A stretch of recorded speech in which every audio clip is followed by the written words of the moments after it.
बिस्मिल्लाहिर्रहमानिर्रहीम। शुरू अल्लाह के नाम से जो बड़ा मेहरबान निहायत रहम करने वाला है। आज मैं अल्लाह का शुक्र अदा करते हुए आप सबका, भाइयों का और बहनों का शुक्र अदा करती हूँ कि बागलकोट डिस्ट्रिक्ट में आज एमईपी की इलेक्शन कैंपिंग में आप लोग जो है शिरकत किए, उसके लिए मैं बहुत ही आप सबको वेलकम कहती हूँ और मुबारकबादी पेश करती हूँ। और उसके साथ साथ स्टेज पे जो जिम्मेदारान तशरीफ लाए हैं और जो रेखा जी और यहाँ के डिस्ट्रिक्ट वर्किंग कमेटी प्रेसिडेंट हैं, तो उनका भी मैं शुक्र अदा करती हूँ कि उन्होंने ये मेहनत करके ये प्रोग्राम को सक्सेस करने के लिए कोशिश की है। आज हमारे यहाँ जमा होने का एक मकसद है। जमा होने का मकसद मैं हिंदी में और उर्दू में बात करूंगी। इंशाअल्लाह रेखा जी आखिर में आपको एक्सप्लेन करेंगे कन्नड़ा में कि मैंने क्या बताया है, कुछ लोगों को अगर बात समझ में ना आती हो तो आज हमारे यहाँ पर जमा होने का मकसद एक ही है कि बहुत देर से बता रहे थे कि मैंने सोशल वर्क किया है। ये बात सच है कि मैं अपने ज़िंदगी में 1998 से करीब 20 साल सोशल वर्क किया, लोगों की खिदमत की और बिजनेसें किए और कई लाखों के महिलाओं को किस तरह से जीना है, किस तरह वो अपने आप से कमा सकते हैं, एक दूसरे के मोहताज ना बने, मजबूर ना बने, ये काम मैंने किया है। मगर करने के बाद भी मुझे दिल को तसल्ली और सुकून नहीं मिल रहा है।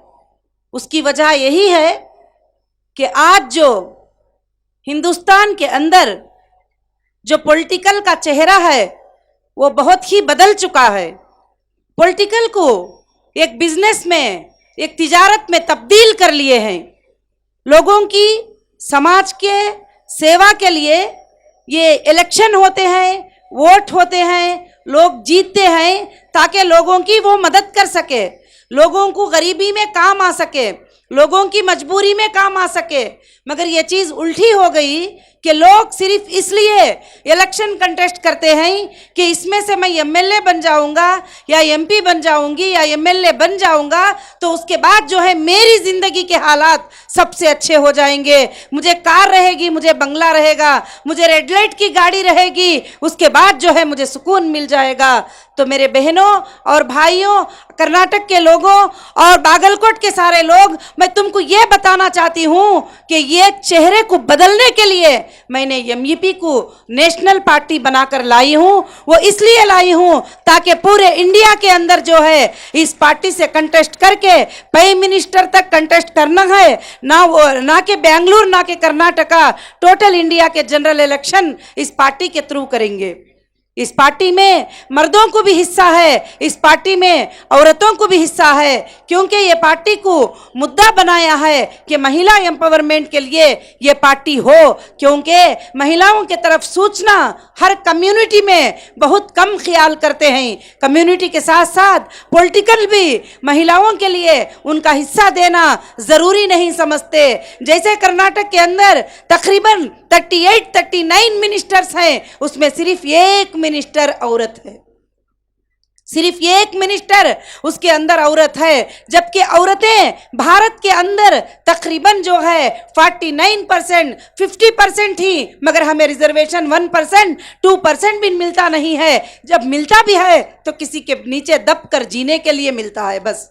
तो मैं चाहती हूँ कि इस सियासत के, पॉलिटिकल के चेहरे को बदला जाए और हमारे से लोग वोट लेने से पहले बहुत सारे वादे करते हैं। कहते हैं कि हम यहाँ ये कर देंगे, वहाँ वो काम कर देंगे, आगे इलेक्शन तक ये काम हो जाएगा। जब इलेक्शन का वक्त करीब आता है तो ऐसी बातें करते हैं, जब इलेक्शन ख़त्म हो जाता है तो वो काम पूरे नहीं करते। तो मैं चाहती हूँ कि आप सब जो इंसाफ के लिए लड़ना चाहेंगे, जो इंसाफ के साथ लोगों की मदद करना चाहेंगे, आप इंसाफ के साथ लोगों को साथ देना चाहेंगे, आप सब जो है आकर एमईपी के साथ मिलकर काम करें। और एमईपी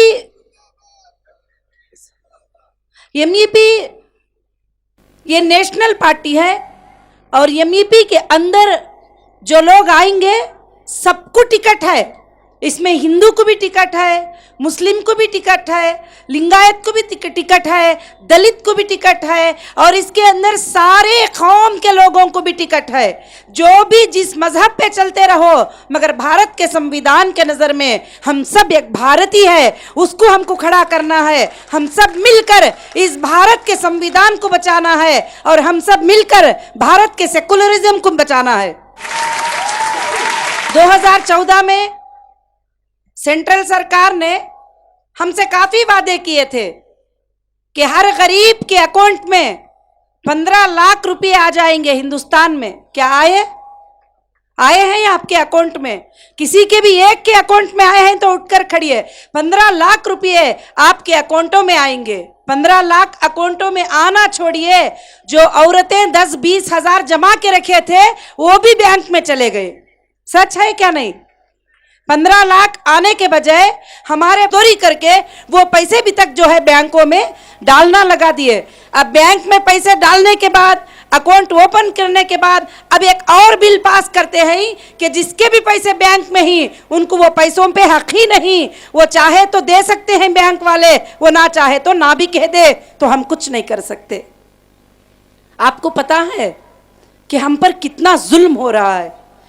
हमारे ऊपर जो जुल्म हो रहा है, ऐसे जुल्म में इसीलिए मैं आई हूं कि ऐसे जुल्म में मुजालिम के साथ हम ना खड़े हो जाएं तो हमको ऊपर वाले को जवाब देना होगा। और हमारा दिल भी गवारा नहीं करता। जो जुल्म होते हैं उसको मिटाने के लिए मैं आई हूं। जो जुल्म होते हैं, हमको पता नहीं होता है बजट क्या होती है, बिल क्या होती है, उसमें पैसे क्यों सैंक्शन किए जाते हैं, हमारे तक क्या वो पैसा मिलता है, क्या नहीं मिलता है, हमको पता नहीं होता है। तो इसका मतलब हम मजलूम हैं। इसका मतलब क्या है? मैं मजलूम, यहाँ मजलूम है। मैं आज सुबह बागलकोट पहुंची। मैंने बागलकोट का अपने पर्सनल लेवल में कुछ सर्वे किया कि यहाँ के हालात कैसे हैं, यहाँ पर लोगों को क्या ज़रूरत है, यहाँ के लोगों के साथ क्या होता है। तो मेरे सर्वे के रिपोर्ट के मुताबिक यहाँ पर किसानों के लिए बहुत ही ज़्यादा परेशानी हो रही है। यहाँ पर जो किसान अपने खेतियों में काम करते हैं, तकलीफ़ उठाते हैं, उनको ना लोन मिलता है, ना उनके लिए पानी की सहूलियात है, ना उनके लिए कुछ भी है। तो उनके साथ ऐसी मुश्किल होती है। तो जैसे 2017 में 3500 किसानों ने सुसाइड कर लिया है, यानी अपने जान को खत्म कर दिया, क्योंकि गरीबी को बर्दाश्त ना करने की वजह। मगर सेंट्रल से बताया जाता है एक एक गरीब को इतने पैसे दे रहे हैं, एक एक गरीब के बैंक में इतने पैसे दे रहे हैं, मगर यहाँ पर किसी को भी जो है कोई पैसा नहीं मिला है। ना सेंट्रल से मिला है, ना स्टेट से मिला है। और बहुत सारा यहाँ पर यह है कि यहाँ पर कोई इंडस्ट्री ऐसी नहीं है जिसमें हमारे औरतें जाके काम कर सकें, हमारे गरीब मर्दें जाकर काम कर सकें। इतने दिन कहते थे कि सेंट्रल सरकार कहती थी हमसे कि रोजगारी दिलाएंगे, लोगों को रोजगार बनाएंगे, एक भी यूथ खाली नहीं रहेगा, एक भी रोजगार बेरोजगार नहीं रहेगा। अभी हाल में 2 दिन पहले मैं एक न्यूज़ देख रही थी, उसमें अमित शाह जी कहते हैं कि रोजगारी नहीं मिले तो आप लोग पकोड़ा तल लो। जो कलेक्टर बना है, जो इंजीनियर बना है, जो डॉक्टर बना है, कोई भी हो तो रोजगारी तो नहीं दे सके, आप लोग पकोड़े तल लो। एक सर्वे के मुताबिक, एक सर्वे रिपोर्ट के मुताबिक 2014 में 1,50,00,000 लोग बेरोजगार थे। कितने लोग थे? आप बोलिए, रिप्ले करिए, मुझे थोड़ा भी आपको समझ में आता है क्या नहीं पता नहीं। 2014 में एक सर्वे के मुताबिक सारे हिंदुस्तान के अंदर 1,50,00,000 लोग जो है बेरोजगार थे। आज कितने हैं? आज कितने बेरोजगार हैं? 12,70,00,000 पर 5,000, 12,75,000 पीपल जो है बेरोजगार है आज। 1,50,00,000 से 12,50,00,000 लोग जो है बेरोजगार हो गए। इसके जिम्मेदार कौन होती है? सरकार होती है। इसकी जिम्मेदारी किस पर होती है? सरकार के ऊपर होती है। तो इसलिए ये सब जुल्म हो रहा है। क्यों बेरोजगार हुए लोग? इसका रीजन है। लोगों के नौकरियां क्यों चले गए? इसका रीजन है। क्यों कि जीएसटी का स्टार्ट होना, नोटबंदी का करना और नए नए प्लान लाना और लोगों को बोलना कि ऑनलाइन में जो है ये तुम सबमिट करो, तो किसी को बिजनेस करना, जो छोटे छोटे लोग थे समझ ही नहीं आया तो उन्होंने बिजनेस क्लोज कर दिए।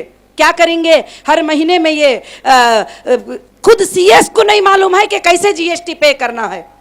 खुद सीएस को नहीं पता, जो आईटी फाइल रिटर्न करते हैं उनको नहीं पता है कि आईटी कैसे फाइल किया जाता है। ये जीएसटी जो है किसी के ऊपर 18%, किसी के ऊपर 12%, किसी के ऊपर 6%, किसी के ऊपर 7%, ये कैसे सबमिट किया जाए खुद उनको भी समझ में नहीं आता है। तो लोगों ने क्या है, कंपनीज क्लोज कर दिए। जब लोगों ने कंपनीज क्लोज किए तो प्राइवेट जॉब करने वालों के जॉब जो है, एक एक कंपनी में 10 लोग थे, कई कंपनी में 20 लोग थे, कई कंपनी में 40 लोग थे, सबके जॉब चले गए। तो आज हिंदुस्तान के अंदर 12,50,00,000 लोग बेरोजगार है। एमईपी इसलिए आई है कि इन 12,75,00,000 लोगों को रोजी का जरिया बनाए और डिस्ट्रिक्ट डिस्ट्रिक्ट में इंडस्ट्रियल एरिया डालें और डिस्ट्रिक्ट डिस्ट्रिक्ट में डेटा सेंटर डालें, ताकि जो बच्चे कौम के ही, जो हमारे भारत के बच्चे हैं, वो बैठकर जॉब कर सके और उनके लिए जो है एक रोजी का जरिया बन जाए। क्योंकि रोजी, बेरोजगारी होना, कमाई ना कमाने की वजह से लोग चोरी करते हैं, क्राइम करते हैं, गलत गलत चीज़ों के लिए कमिट हो जाते हैं। उसका वजह एक ही होता है, सिर्फ उनको पैसे चाहे होते हैं। जब हम कमाएंगे, जब हमारे पास रोजी आएगी, जब हमारे पास कमाई आएगी, तो हम काफ़ी 95% क्राइम से बच जाएंगे। सबसे पहले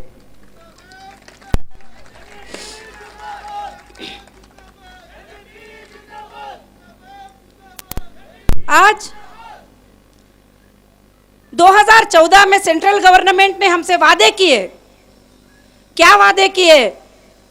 कि भारत में टेररिस्ट आ रहे हैं, इसके बाद में एक भी टेररिस्ट नहीं आएगा, एक भी बम का धमाका नहीं होगा और भारत के नौजवान नहीं मरेंगे।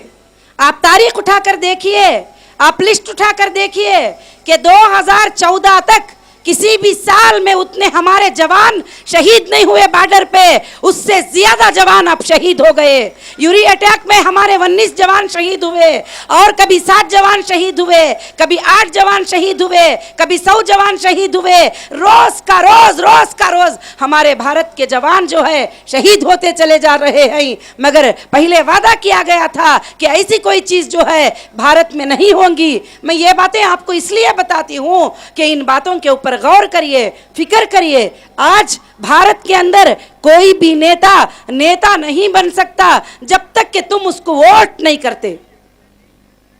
बात समझ आ रही है?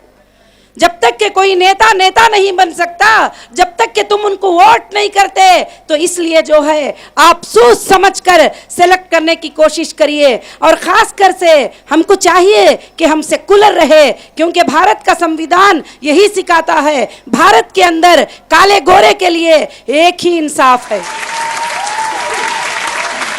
और मर्द औरत के लिए एक ही इंसाफ है, गरीब और मालदार के लिए एक ही इंसाफ है। जो एक गरीब गुनाह करता है उसको भी वही सजा है, वही एक बहुत बड़ा एमपी गुनाह कर लिया तो वही एक्ट में उसको भी वही सजा है। भारत का संविधान बहुत पाक है, बहुत नीट है, बहुत क्लीन है, मगर लोग उसके चेहरे को गंदा करके लोगों को बताते रहते हैं कि देखो पॉलिटिकल में गुंडे होते हैं, पॉलिटिकल में आएंगे तो जान से मार भी सकती, पॉलिटिकल जो है खाली मतलब सीट हासिल करना, किसी को जान से मारो, किसी को गाली दो, किसी को बदनाम करो, कुछ भी करो, सिर्फ मतलब होता है सीट हासिल कर ले तो काफी है।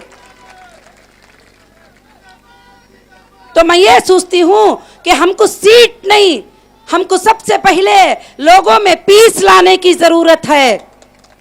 हमको सीट की जरूरत नहीं है, लोगों में पीस लाने की जरूरत है। भले एक ऐसा पाकीज़ा एमपी बन जाए, भले एक ऐसा पाकीज़ा एमएलए बन जाए, मैं सोचती हूं कि पूरे डिस्ट्रिक्ट को वो नमूना बन सकता है।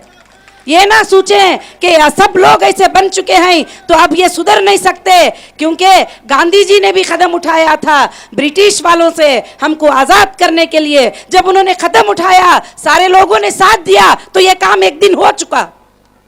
अब मैं आपको आवाज देती हूं कि अच्छे लोग आगे आए, पॉलिटिकल में आए, लोगों को मोहब्बत करना चाहने वाले, लोगों के हुकूक को दिलाने वाले, गरीबों के हुकूक को दिलाने वाले, मजलूमों के हुकूक को दिलाने वाले, औरतों के हुकूक को दिलाने वाले।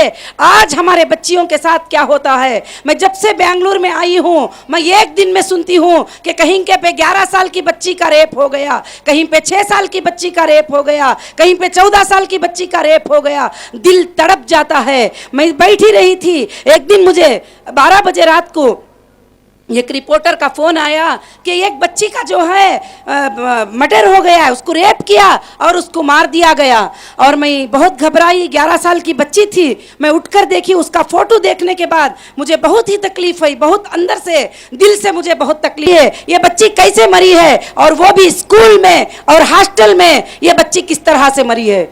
तो मेरी बहनों, मेरे भाइयों, मैं सच बता रही हूं कि थोड़े देर के बाद फोन आया कि बच्ची फांसी लटक के मर गई है। ये बात झूठ थी, क्यों करके बोले तो जब का जब जो है पॉलिटिकल कवर हो गया, उस बच्ची के जान को जो है कोई भी ले ले, उसको बचाने के लिए, वो स्कूल को बचाने के लिए उसी वक्त फोन चले गए, उसी वक्त सारे काम हो गए। यहां तक कि डॉक्टर से उसका रिपोर्ट तक भी नहीं मिल सका, उसका पोस्टमार्टम रिपोर्ट तक भी जो है आज तक भी हाइड में है। तो मेरी बहनों, मैं तो कोशिश कर रही हूं, उसको मैं निकाल के ही रहूंगी कि वो बच्ची की मौत किस तरह से हुई। मगर जो है कि अफसोस होता है, तकलीफ होती है कि भारत में ये सब चीजों को देखकर, जो कभी सुनते नहीं थे, कभी देखते नहीं थे, इस तरह के रेप होना और इस तरह अपने बच्चियों के जिंदगियों के ऊपर तकलीफ का आना। तो मेरी बहनों और भाइयों, हमको चाहिए कि हम सब के सब जो है एम्पावर में आए और हम इस भारत की हिफाजत करें। आज हमारे पास हमारे भारत के नौजवानों के लिए कोई पॉलिसी नहीं है। पिछले दिनों में एक अटैक हुआ, 2 दिन पहले अटैक हुआ, जिसका मैंने सुप्रीम कोर्ट में PIL दाखिल की हूं। तो उसमें अटैक होने के बाद वो जब अपने सेल्फ को बचाने के लिए, वो अपने जान को बचाने के लिए किसी को मारे थे, तो उन पर जो है मर्डर का केस लगा दिया गया। तो फिर वो अपने सेल्फ डिफेंस कैसे करेंगे, वो अपने सेल्फ को कैसे बचा सकेंगे। तो मेरी बहनों, मेरे भाइयों, इसलिए क्या है कि हमको चाहिए कि अब हमको एक नया इनकलाब लाना बहुत ही जरूरी है।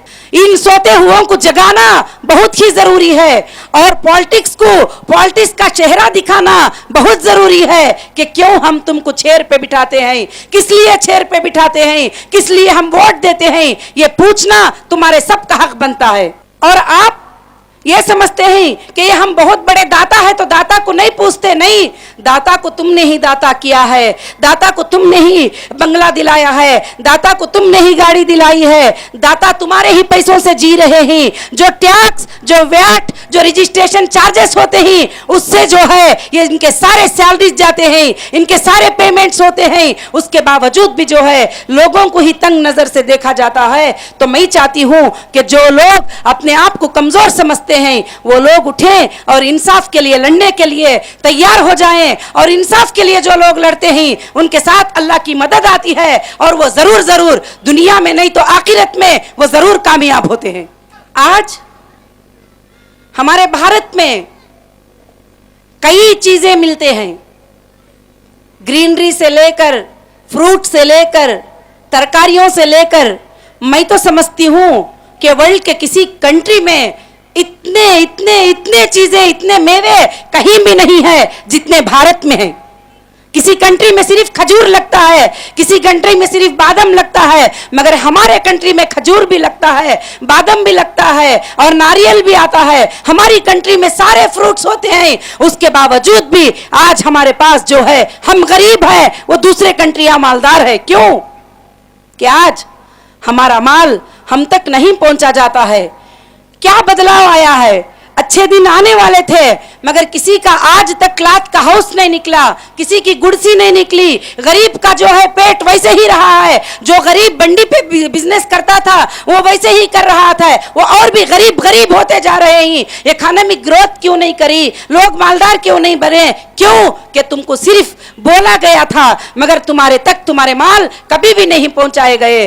तो आप सब अगर साथ देते हैं तो हम ऐसी स्कीम लाएंगे कि पब्लिक का माल सीधा उनके अकाउंटों में जाना चाहिए, नेताओं के हाथ में नहीं देना चाहिए।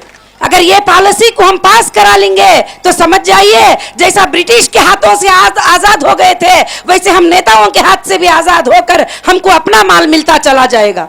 गरीबों का माल गरीबों तक मिलता जाएगा। हमारे स्कूल आज देखिए कि हमारे स्कूलों में हमारे बच्चों के लिए पानी नहीं, हमारे स्कूलों में हमारे बच्चों के लिए बाथरूम नहीं, हमारे स्कूलों में हमारे बच्चों के लिए अच्छा पढ़ाने के टीचर नहीं। प्राइवेट स्कूल भी कहते हैं ये इंटरनेशनल स्कूल है, फुला है, मगर उसमें नॉर्मल टीचर्स ही पढ़ाते रहते हैं। तो क्यों आज हमारे बच्चों को जो है अच्छी पढ़ाई के लिए कोशिश नहीं है? क्योंकि ये हमारे फ्यूचर हैं, ये हमारे रोशनी है। तो मेरी बहनों और भाइयों, हमको चाहिए कि इसमें तब्दील लाने के लिए गवर्नमेंट हॉस्पिटल में चेंजेस, स्कूलों में चेंजेस लाने के लिए एमईपी ने जो है काफ़ी डिपार्टमेंट बनाए हैं और एमईपी ने काफ़ी पॉलिसीज को पास करवाया है कि एमईपी के अंदर हर डिपार्टमेंट रहेगा, हर डिपार्टमेंट के इंचार्ज रहेंगे। वो डिपार्टमेंट के इंचार्ज जो है उन चीज़ों को देखेंगे। जैसे बाड़ी होगी तो बाड़ी लंगड़े अंधों के लिए भी होगी, बूढ़ों के लिए भी होगी, बेवाओं की टीम होगी, यतीमों की टीम होगी, स्कूलों की टीम होगी, हॉस्पिटल्स की टीम होगी और इवन के हर डिस्ट्रिक्ट के अंदर अच्छे अच्छे पुलिस स्टेशन और भी ज्यादा कायम करने की बहुत ज़रूरत है ताकि क्राइम से बच सके। और डिस्ट्रिक्ट वाइज कोर्ट्स को लाना भी जरूरी है ताकि लोग हाई कोर्ट को जाने में एक एक केस 10 साल के बाद, 5 साल के बाद, 3 साल के बाद क्लियर होता है तो हम कोर्ट्स को भी ज्यादा बढ़ाकर लोगों के लिए आसानी ला सकते हैं। मगर उसके लिए आप सबकी बहुत जरूरी है, आप सबके साथ देने की बहुत ही जरूरत है। लोग कह रहे हैं कि ये बीजेपी से आई है, ये फलानी पार्टी से आई है, ये कांग्रेस से आई है, फुला आई है। मेरी बहनों और भाइयों मैं बताऊं, ये गीत सिखा के रख दिया है लोगों ने ताकि इसी को टारगेट बनाओ तो कोई और जीत ना सके, हम ही जीतना है ताकि हमारी ही गुलामी में तुम सब फंसे रहो और कोई भी जो है गुलामी से ना निकलो। क्यों? कि ये इसलिए डराते हैं। मगर अल्हम्दुलिल्लाह ऐसे डरानों से तो हम बिल्कुल डरने वाले नहीं हैं। हम तो आखिरी सांस तक हक के लिए लड़ने वाले हैं और इंशाअल्लाह जरूर एक दिन हिंदुस्तान के अंदर पीस लाने की कोशिश, हिंदुस्तान को बदलने की कोशिश, हिंदुस्तान के जो हालात हैं उनके बदलने की कोशिश और हिंदुस्तान के जो स्टाफ है उन सब के सैलरीज के लिए कोशिश जरूर करेंगे। अभी हाल में मैं कुछ लेडीज से मुलाकात की थी जो हॉस्टल में खाने पकाते हैं, उनके सैलरी सिर्फ 2000। शर्माने की बात है जब कोर्ट कहती है कि मिनिमम 15,000 सैलरी किसी की भी होना चाहिए, मगर उनकी सैलरी 1100 और 2000 है। तो मेरी बहनों, इससे क्या जिंदगी हो सकती है? इंशाअल्लाह तो एमईपी उनके लिए हाई कोर्ट में पीएल दाखिल कर रही है कि उनका पैसा कहां जा रहा है। 2000 में कोई नेता जिंदगी गुजार के तो बताए, 2000 में कोई नेता जिंदगी गुजारे? कोई नेता चाय तक नहीं पी सकता 2000 के अंदर, तो ये एक महीने की जिंदगी 2000 में ये गरीब लोग कैसे गुजार सकेंगे? तो हमको तब्दीली लाना जरूरी है और हमको कोशिश करना है कि एक दिन हमारी कोशिश जरूर कामयाब रहेगी। मैं इसके साथ जो है आपने बहुत अच्छा वक्त दिया और बहुत सुकून से सुने, मैं उसके लिए सबका शुक्र अदा करती हूँ। साथ साथ में जो पुलिस डिपार्टमेंट हमारी हिफाजत के लिए बैठे हैं उनका भी मैं शुक्र अदा करती हूँ और ख़ास कर से रेखा जी का और यहाँ के जितने भी लोग हैं। तो खास कर से यहाँ पर हम बागलकोट के जो 7 सीट्स हैं तो उसके ऊपर ऊपर जो है हम इंशाअल्लाह कंटेस्ट करेंगे।